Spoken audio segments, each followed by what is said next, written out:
Hey there, it's Rusty Nelson, your college art professor, and we're talking watercolor. Hey, welcome, returning and new viewers to the channel. I am a college art professor, soon to retire, starting a YouTube channel oriented around getting people into starting a creative journey with watercolor and or drawing. So maybe you're a already retired person looking for something to do, or soon to be retired, needing something to do, or a mid-career person just wanting to get back into making art and drawing and painting.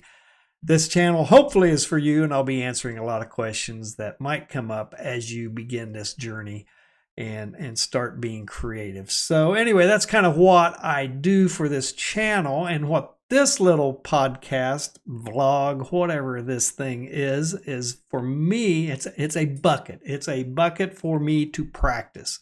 Everything I've watched about YouTube is you just got to put your reps in, and that's definitely where I'm at. I'm putting in reps, trying to get better at being on screen and delivering content for people, and content that people want to watch and be able to learn from, and that's kind of where I'm at. I'm a college art professor. I've been doing it for about 28 years. The semester is just about ready to kick off in about another week and a half, so I got just a little time right before the start of the semester and all the craziness begins. It's been a wild summer. I've been struggling to keep up with my posting schedule. I've actually had to drop back to one tutorial a week.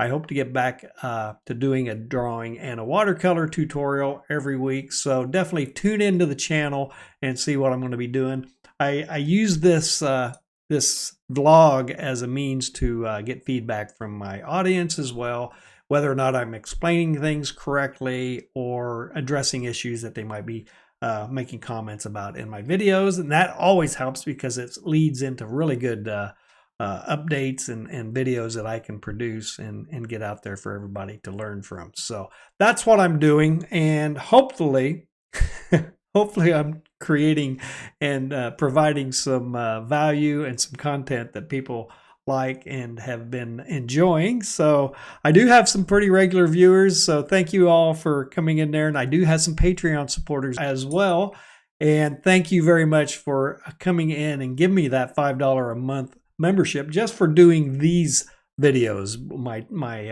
tutorials, my demos, and then this talking head, this bucket of getting better. That's what I kind of use this. These talking heads normally don't garner a lot of viewers, and a lot of people have commented like, yeah, these don't probably provide much for a number of views on your channel, and it doesn't. It's pretty small compared to some of the better tutorials that I do, but it's providing something for me to learn and to get better at. So that's what I'm doing. And if you're new to the channel, you'll have you just heard the spiel that everybody who's been listening and watching in the last year and a half, they know what I'm all about doing on this podcast. So anyway, let's look here. Last Saturday, I just posted a bird tutorial, watercolor. So it was time for a bird. I was feeling a little twitchy. I wanted to provide a new bird tutorial out there. And again, I like birds. I've been doing them as a demo up at the university for years, mainly because they're very interpretive. They're easy shapes. They're colorful. They have nice angles and shapes that you can work with, and some textures, feather textures. You got the branch, the little twig textures that you have to work with, and then all those gnarly feet. So there's a lot of good shapes, a lot of good colors, and it's a good way to practice your watercolor techniques and stages and states of watercolor. So I just provided one of those. It's doing okay. It's not doing as well as the previous week.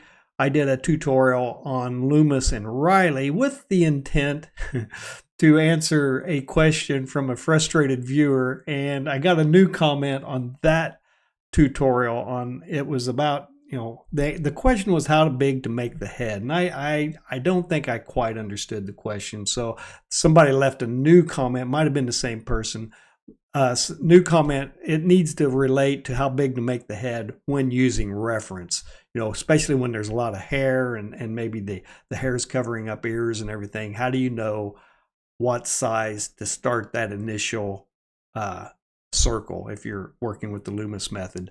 So I'll try to update and do another tutorial. Plus I got a tutorial I want to do using the shape and silhouette blocking method in drawing faces as well. So I've got a couple of more drawing head tutorials coming up. They're really good questions and comments about those things. So I'll get those prepped in the next week or two, maybe within the next month, and get some of those out there. And hopefully I'll try to clear up and answer that burning question that the viewers on Drawing Loomis. The big thing with Loomis, and I've had, it generates a lot of pro and con comments.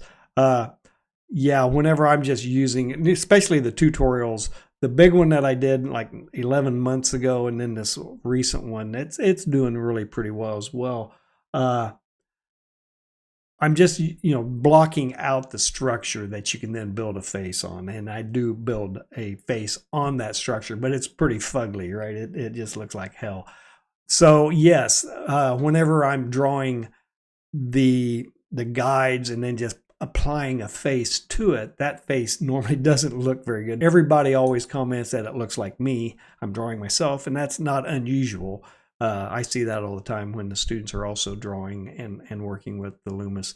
But you got to keep in mind when you get in, especially in a live model situation, it's a lot more difficult to figure out and apply those things when you have a live model out there. When you have a piece of paper, a printout with reference on it, you can draw your plumb line on it. You can do all the calculations on the photograph, the reference itself, before you start drawing on the paper. So it's a different thing, a different beast that you're going to have to deal with when working with live model. But it does train your sense of proportion and relationships working with a live model. So I'm a proponent of working with live models and drawing from life and like that, but I also will work with photographic reference. It works as well. You'll learn a lot from working with the reference material and then being able to then apply it or try to translate it over to the live situation. So there's so many skills that you're trying to develop. And when I'm drawing, especially with a live model, I use Loomis in a very rough manner just to get angles of the head, the eye line, whether the head's in what degree of 3/4 angle and everything. The most difficult angle, I think, is when you're looking up and underneath and you're trying to get that jawline and everything in there. So there's all sorts of things that you have to practice, and don't get discouraged when it doesn't go well. So this is a very complex and compound subject matter that you're trying to draw. So you're putting a lot of different pieces together and bringing them all together in a successful set of executable decisions that hopefully will make the drawing look good and the person look good. And like I've said in the past as well, I can draw a face. I can normally get a fairly decent looking pretty pretty young people, male or female. They are tough. There's not a lot. Everything's so smooth and nice modeling and gradient forms on the surface of the faces.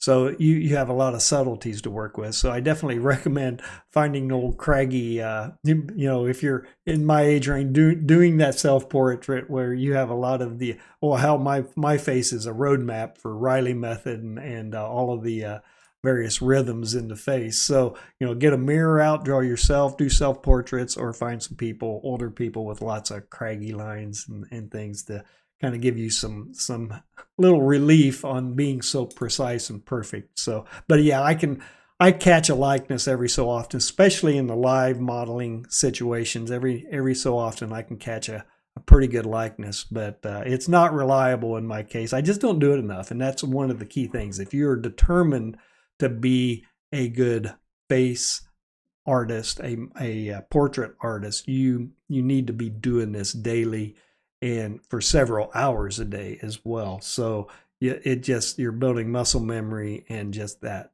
expanding that knowledge base that you can come in and then start applying all those rules, whether you're using Loomis, Reilly, what's the other one? There's several. Just floated out of my head. Where's my list? I had my list somewhere. As you get older, you make a lot of lists and you get your memory down on paper. So anyway, that's kind of where I'm at this week with what I just posted the last 2 weeks with the Reilly and Loomis, and then the watercolor bird. So let's see here. Yeah, boy, I had a guy who had taken figure drawing and portrait classes in Russia make a comment about, he had to learn the bone structure and muscles before they were ever cut loose on actually drawing the fleshed out people. That's definitely an old school traditional approach to learning figure drawing. And yeah, if you learn the muscle structures and the bones and everything, the anatomy behind it, I mean, that's definitely going to be a benefit, but it shouldn't prohibit you from jumping in and using some of the other methods.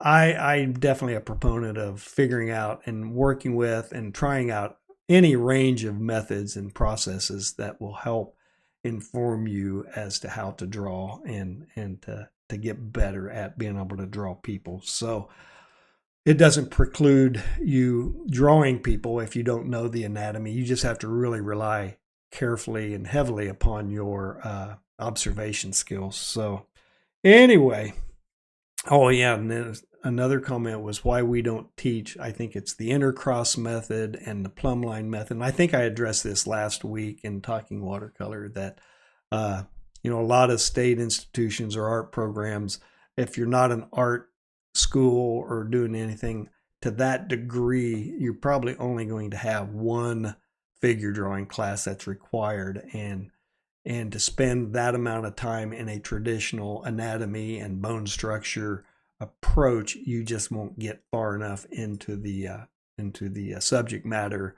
for a student in one semester to do. So a lot of the figure drawing classes rely heavily on contour and gesture approaches, and that was pretty much how I was taught. But when I started teaching figure drawing, I realized I need a little more structural information, which I started using Loomis in my drawing classes, just to give the students that foundation structure that they can then get the proportions and the catch the pose, that rhythm and the gesture line through the figure, and then build the structure on top of it.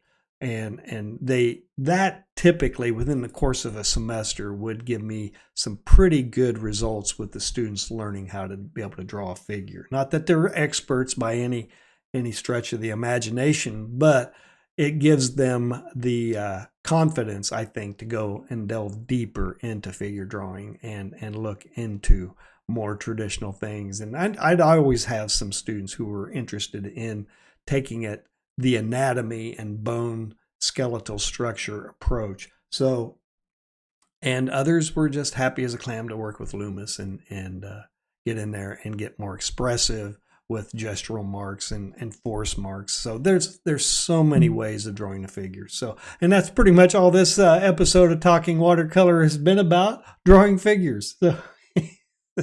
So anyway, I need to rename this damn podcast. So anyway, hey, I hope you got something out of today's talk. I've talked for almost 15 minutes, and with the editing, it'll probably be under 15 minutes. So thanks for tuning in and watching. And if you got anything out of this episode, please give me a like and a subscribe. And if you need resources for figure drawing or supplies and tools and everything, head over into the video descriptions. I have all sorts of links in that video description for affiliate links for supplies and tools, and those are Amazon links. So if you buy anything, I get a small commission. I do have those resources on my website. Click on the link, it'll kick you over to my website, and you can download Loomis and some Reilly stuff. I think there's even some design elements and principle resources out there that you can download. So if you do think I'm doing anything on this channel that's worth a hoot, worthy of a $5 a month membership, please head over to my Patreon channel and drop me that membership. I truly do appreciate it. Hey, thanks for watching, and I'll see you next week talking watercolor.